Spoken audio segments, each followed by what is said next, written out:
Hey y'all, I have been struggling with keto this second time around and I kind of want to talk about it. If you are new here, I am Lindsey. I follow a low carb keto way of eating. My husband and I have 3 girls that we homeschool. My husband is a pilot. I stay at home. You can learn a lot more about me if you want to check out some of my other videos. And today I kind of want to talk about this second time around with going keto. I tend to say this pretty often, but I feel like clarity is definitely the name of the game right now.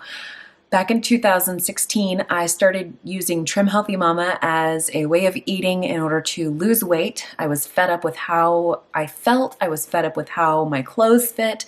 I was just really fed up with my choices.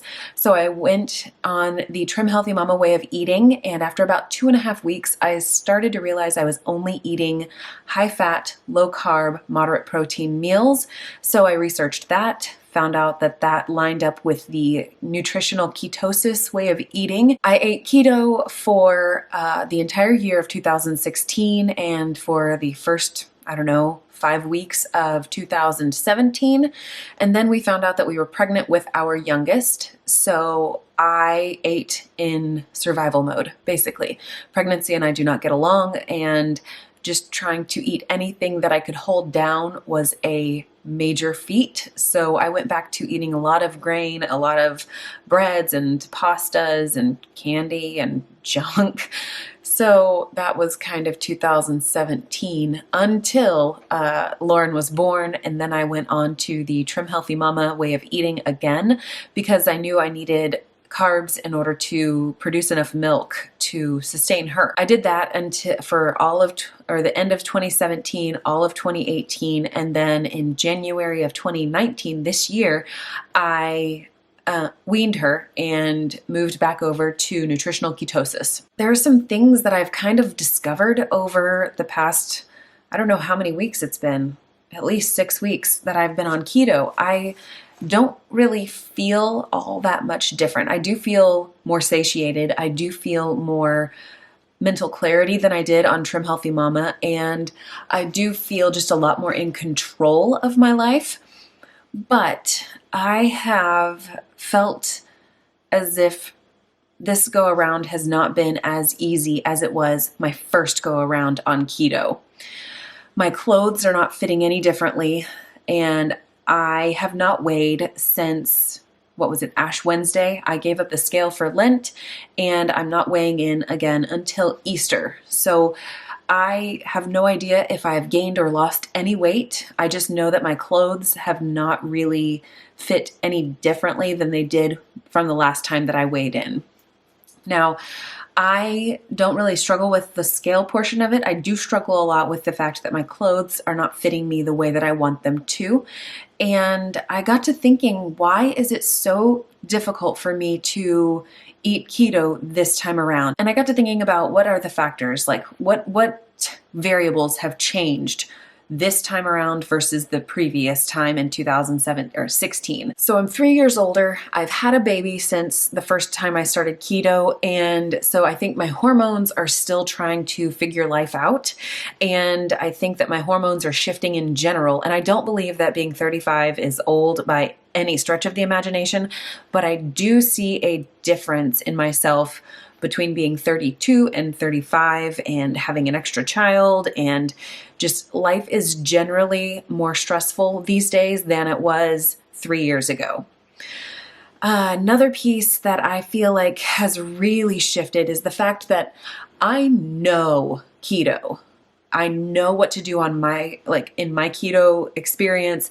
I know what to avoid. I know what to allow. I know that I don't have to track in order to be successful on this way of eating. However, that also means that I know how to get away with more things. That means I know how to get away with having way more baked treats than I should. When I first started on keto, I did not step a toe out of line. I wasn't tracking macros explicitly, but I was very cognizant of the fact that I ate carbs earlier in the day with whatever baked treat I might have had, so I'm going to take it easier in the evenings or vice versa. I didn't eat a lot of carbs in the morning, so I can eat a lot more in the evening, and a lot more, like obviously under 20 net carbs, right? So it was one of those deals where I was just kind of more vigilant, and I was also not as preoccupied with things like homeschooling 2 children and taking care of a toddler. So I had Caitlin and I had Molly. Caitlin was not officially a kindergartner yet, but we were doing some, like maybe an hour of schoolwork per day. And Molly was a 2-year-old. I had a lot more time and mental energy to devote to finding new recipes and researching ingredients and all of those things. And I'm very, very grateful that I had that time whenever my girls were not in full-blown homeschool, because I do not know how I would research different ways of eating at this stage of my life. With Lauren, she is 18 months old and she is into literally everything. Nothing is safe from her.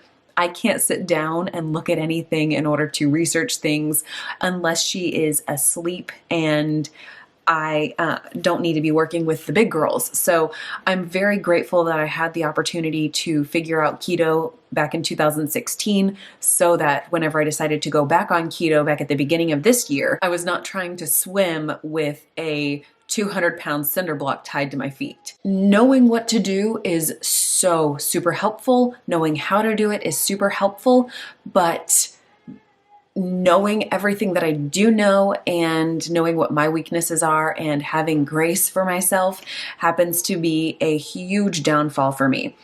And I basically had kind of a lackadaisical attitude towards keto because I've done it before and it's old hat to me and I understand it all. And so I can just do it on autopilot, but I did not take into account the fact that I'm older, my hormones are different, or at least their levels are probably different at this point because of the fact that I've had a baby and just stopped nursing her 6 weeks ago or so. I did a little research, what little bit of research I could do, and I found this one website. I've got it pulled up here. It's by an MD, Dr. Michael R. Eads, and this comes from his article, Why Low Carb is Harder the Second Time Around, Part 2.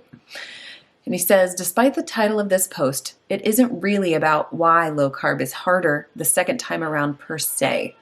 It's more about attitude toward dieting and why diets in general are difficult, sometimes even the first time. The main takeaway that I got from this part of the article was the fact that my attitude towards my way of eating is not as rigorous as it once was. Whenever I was first trying keto and not really sure of myself, I was hyper aware of everything I put into my mouth. I looked for things like mug cakes and I tried different baked treats, but I kept them all to single serving sizes, no major cakes or anything like that. Once we found the skinny chocolate from Trim Healthy Mama, and then I adjusted it to what we called Jared approved chocolate, it made the biggest difference in the world for us.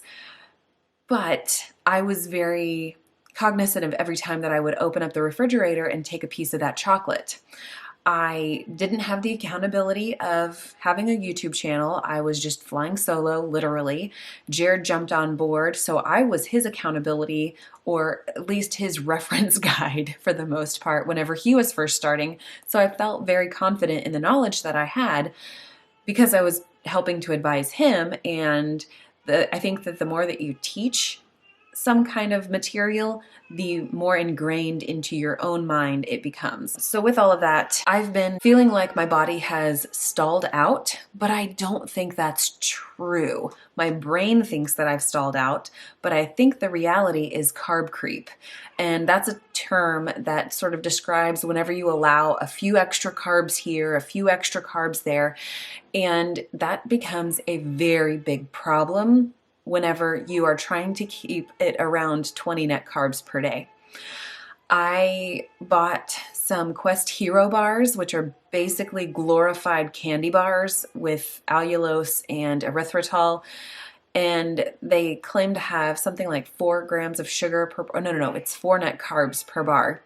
So I bought a bunch of those, not like a bunch, but I bought some of those, and they're so delicious. And I would allow myself to just have one whenever without any concern about the fact that I was eating prepackaged processed foods that were not ideal for anybody nutritionally, but it was marketed as something healthy and something low carb. And, it's kind of like we want everything that is good tasting but horrible for us from the standard American diet. We want to be able to recreate those things on a ketogenic diet or a paleo diet or a vegan diet or a Weight Watchers way of eating, or whatever diet we're exercising at that time. We want to recreate all of this bad junk so that we don't feel deprived. And that's not really what's good for us. I've talked about this in a Wellness Wednesday about how we shouldn't be having cake for breakfast. That sets us up for failure. And for me, having lots of these like keto treats in the house sets me up for failure. Now, if it's a homemade treat, I don't have as many struggles with it because I have to actually pull it out of the refrigerator and either frost it or warm it up or do some kind of preparation to it. Not like rebake the whole thing, but I still have to do something to that item in order to consume it in an enjoyable way. For me, opening up a Quest Hero bar, it takes nanoseconds to decide and it takes nanoseconds to consume. That's not really a wise choice on my part.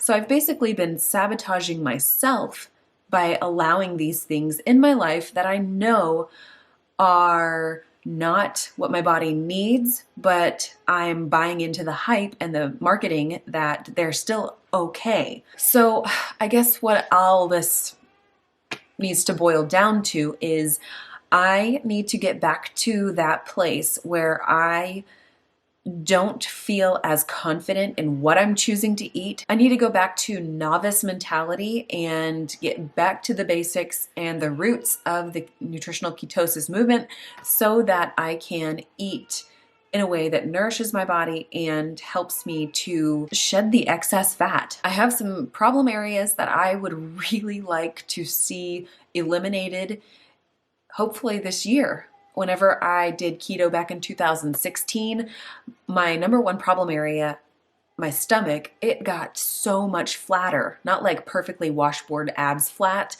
not perfectly smooth, because 2 babies and 1,000,008 stretch marks don't really mesh with a perfectly smooth stomach. But my stomach felt flatter. It felt more toned.